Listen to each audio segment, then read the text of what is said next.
And Karl, despite the difficult conditions and the treacherous terrain, crews are making quite a lot of progress there.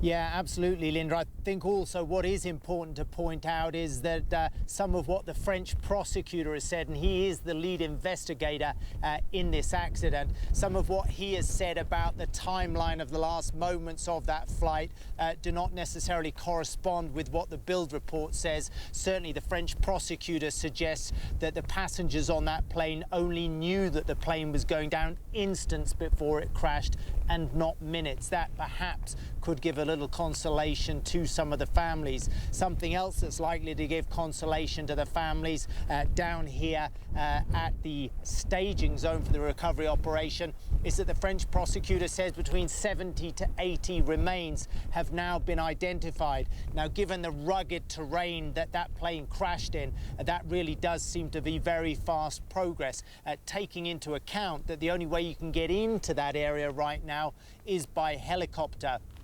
We went up there and saw that scene for ourselves a couple of days ago, and at some points it looks like the investigators are almost hanging on with their fingertips to stop falling off the side of the mountain. That said, the mayor, the local village mayor closest to the crash site, well, this morning he ordered a digger, a backhoe, into action because he is determined that that backhoe should carve a track to the crash site so that the recovery operation can go much quicker. He's also very keen that the families can get as close as possible to the crash site to see where their loved ones died. He says at this stage in his conversations with the families, it seems that every meter matters. Right now, the closest the families can get is to a simple marble plaque that has been set up in a field about 4 kilometers away as the crow flies from the crash site.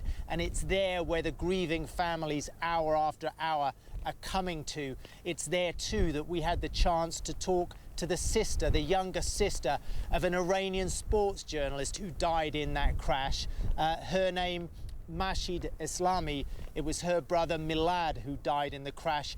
This is what she had to say about Big Brother. He was my everything. He was the only one in my childhood. When you have the big brother, you always have some secrets with him. You can rely on him. He was so good. We had a good relationship, a friendship, and I lost everything.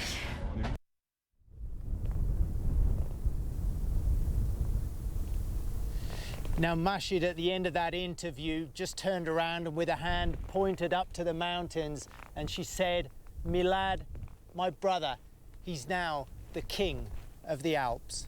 Lynda? Some very, very powerful words, and I just wanted to get some sort of understanding about whether anyone there you've spoken to has given any reaction to the transcript of the cockpit audio. Obviously, it's quite horrific. It would be for families who've lost loved ones to hear those details as those final moments played out. Has anyone spoken to you about that? Yeah, I think when we talked to Milad Islami's family this morning, they were very keen to focus on his life, not the manner of his death. And I think a lot of families will be trying to do that right now, instead of in some kind of voyeuristic way look into this transcript that Bild has put together. As I said initially, some of what Bild has put out is somewhat counter to what the French prosecutor has said, and the French prosecutor on Thursday did brief the families before he briefed the media. He, as is normal in these circumstances, read a translated transcript from the German of the last 30 minutes of the cockpit voice recorder. It's unclear where Bild says it has gained a leaked transcript. It is also very unclear whether the passengers really knew minutes before the crash that the plane was going down, or whether the French prosecutor is correct when he said that they almost knew only instants before they crashed, and that almost certainly they died instantaneously, Lynda. Can only hope that the latter is true. Karl Penhaul in the French Alps near the crash site, thank you very much.